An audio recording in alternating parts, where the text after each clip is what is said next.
Hello বন্ধুরা, কেমন আছে সবাই? আশা করি সবাই খুব ভালো আছে। অনেকদিন পর একটা মিনি ব্লগ শেয়ার করছি। গেছিলাম মায়ের কাছে আর মা আমাকে ঠান্ডা, ঠান্ডা দইয়ের ঘোল খাওয়ালো। এত গরম পড়েছে, একদম লেবু পাতা দিয়ে গন্ধরাজ লেবু পাতা দিয়ে বানিয়েছিল। অসাধারণ খেতে লাগলো। আর আজকে গেছিলাম সোদপুর থেকে কোন্নগর। তো এখনও ৳৮ করে ভাড়া কোথাও আছে দেখে কি অবাক লাগলো। আসলে আমি তো উঠি না লঞ্চে, তো সেই জন্য আমার কাছে একটু অবাকই লাগলো।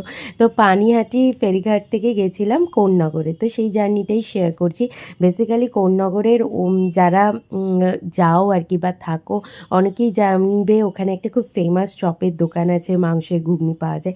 বেসিক্যালি আমি, দিদি পারিন সেই উদ্দেশ্যে গেছিলাম। তো আনফরচুনেটলি সেদিন দোকানটা বন্ধ ছিল।